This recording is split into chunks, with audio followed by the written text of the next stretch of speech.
Let's continue. The Miraculous Journey of Edward Tulane, Chapter 5. The house on Egypt Street became frantic with activity as the Tulane family prepared for their voyage to England.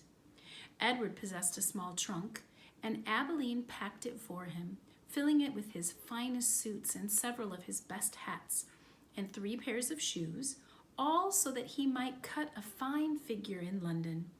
Before she placed each outfit in the trunk, she displayed it to him. "Do you like this shirt with this suit?" she asked him. "Or, would you like to wear your black derby? You look very handsome in it. Shall we pack it?" And then finally, on a bright Saturday morning in May, Edward and Abilene and Mr. and Mrs. Tulane were all on board the ship. Standing at the railing, Pellegrina was at the dock. On her head, she wore a floppy hat strung around with flowers. She stared straight at Edward. Her dark eyes glowed. "Goodbye," Abilene shouted to her grandmother. "I love you." The ship pulled away from the dock, and Pellegrina waved to Abilene. "Goodbye, lady," she called. "Goodbye." Edward felt something damp in his ears. Abilene's tears, he supposed. He wished that she would not hold him so tight. To be clutched so fiercely often resulted in wrinkled clothing.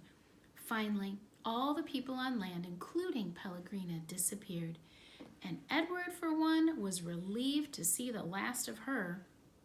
As was to be expected, Edward Tulane exacted much attention aboard the ship. "What a singular rabbit," said an elderly lady with 3 strings of pearls wrapped around her neck. She bent down to look more closely at Edward. "Thank you," said Abilene. Several little girls on board gave Edward deep glances full of longing. They asked Abilene if they might hold him. "No," said Abilene. "I'm afraid he's not the kind of rabbit who likes to be held by strangers."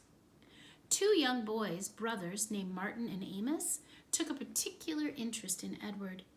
"What does he do?" Martin asked Abilene on their second day at sea.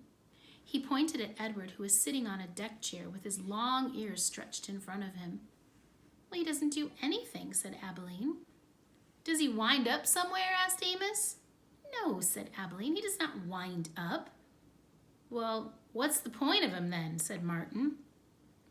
"The point is that he's Edward," said Abilene. "Well, that's not much of a point," said Amos. "Yeah, it's not," agreed Martin. And then after a long, thoughtful pause, he said, "I wouldn't let anybody dress me like that." "Me neither," said Amos. "Do the clothes come off?" asked Martin. "Of course they do," said Abilene. "He has many different outfits. And he has his own pajamas, too. They're made of silk." Edward, as usual, was just disregarding the conversation. A breeze was blowing in off the sea, and the silk scarf wrapped around his neck billowed out behind him. On his head he wore a straw boater. The rabbit was thinking that he must look quite dashing. It came as a total surprise to him when he was grabbed off the deck chair, and first his scarf and then his jacket and pants were ripped from his body. He heard his pocket watch hit the deck of the ship, and then, held upside down, he watched the watch roll merrily toward Abilene's feet. "Look at him," said Martin. "He's even got underwear." He held Edward aloft so that Amos could see. "Take it off," shouted Amos. "No!" screamed Abilene. Martin removed Edward's underwear. Edward was paying attention now. He was mortified. He was completely naked except for the hat on his head, and the other passengers on board the ship were looking at him, directing curious and embarrassing glances his way. "Give him to me!" shouted Abilene. "He's mine!" "No," said Amos to Martin. "Give him to me." He clapped his hands together and held them open. "Toss him," he said. "Please," cried Abilene, "don't throw him. He's made of china. He'll break." Martin threw Edward, and Edward sailed naked through the air. Only a moment ago, the rabbit had thought that being naked in front of a shipload of passengers was the worst thing that could happen to him.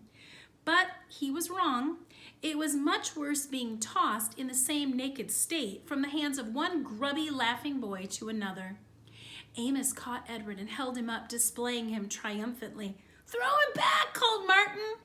Amos raised his arm, but just as he was getting ready to throw Edward, Abilene tackled him, shoving her head into his stomach and upsetting the boy's arm. So it was that Edward did not go flying back into the dirty hands of Martin. Instead, Edward Tulane went overboard.